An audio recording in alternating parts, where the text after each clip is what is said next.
Most of us spend hours daydreaming about sexy motors, and more than 5 million of us love pretending to be racing drivers on computer games.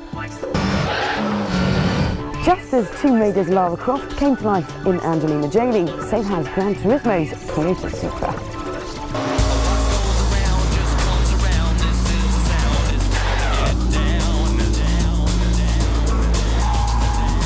Yes, indeedy, this is a one-off special, look-alike real-life version of the game's supercar. The fact that it's based on Toyota's rather saucy Supra gives it a good set of starting blocks. Sadly though, new emission laws in this country have caused the car's demise. But one was left knocking around, and I'm rather glad it was. These days, games consoles have become nifty bits of kit, and games like Gran Turismo and Ridge Racer are top sellers. But how do they compare to real life? Time for a game of GTI Turismo. Select driver. Select car. Start game.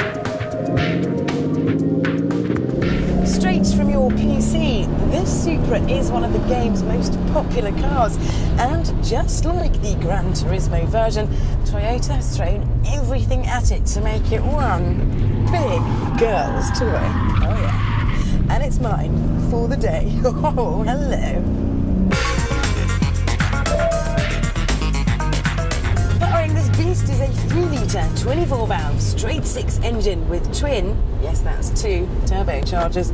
It'll hit 60 miles an hour very, very quickly, and it'll go on to 150 mph.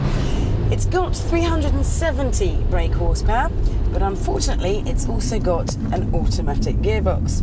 Not good, because the kickdown's very, very slow, and when you try and whoosh out the corners you get a bit of turbo lag, and the whole thing seems to take forever to pull you out of the bends and down onto the straights again. But when it does get going, boy, it gets going.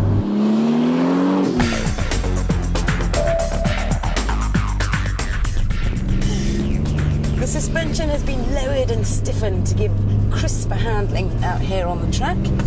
It sits on 19-inch tyres, and the whole thing works really well. This is a big car, but it's an amazingly agile car. You can sling it around the bends and have the time of your life, with, of course, the traction control off.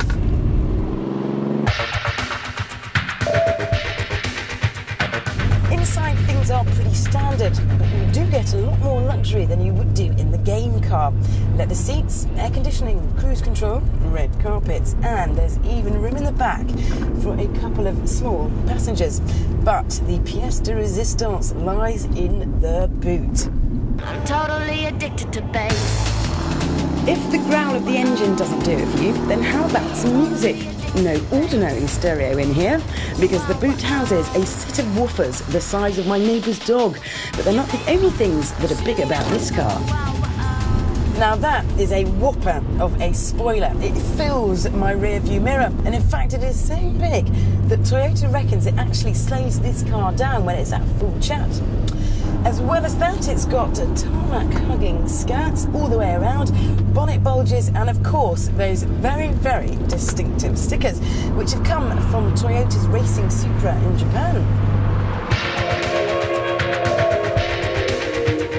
I am as happy as a pig in you-know-what to stay in this car on this racing circuit for days on end. For me, I love the fact of pushing the car over its limits but staying within mine. Thrashing it about, getting its back end out, having a laugh but still being in total control of everything, and that for me gives me the biggest buzz about driving. But what gives people the buzz when it comes to racing cars on computer games? I think it's the way that you can race against your friends and that you can try and beat them and they try and beat you. You also can improve on your times and learn different tracks, and also you can win things. I enjoy that you can make a mistake in a car game and get away with it. That you can hit the Anchor barrier at Monaco in a Formula 1 car and still continue on, which you wouldn't be able to do in real life.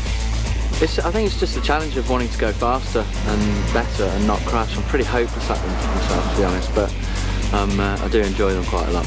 The computer cars are good in terms of the way they accelerate, the way they move, but you still lack the feel of driving a car. Driving by the seat of your pants is the one thing you miss. Computer games are getting a lot better nowadays, but racing in a car, the feel, the G-forces, just the smell and the adrenaline that goes through is a much different thing than playing on a computer game in the comfort of your own home.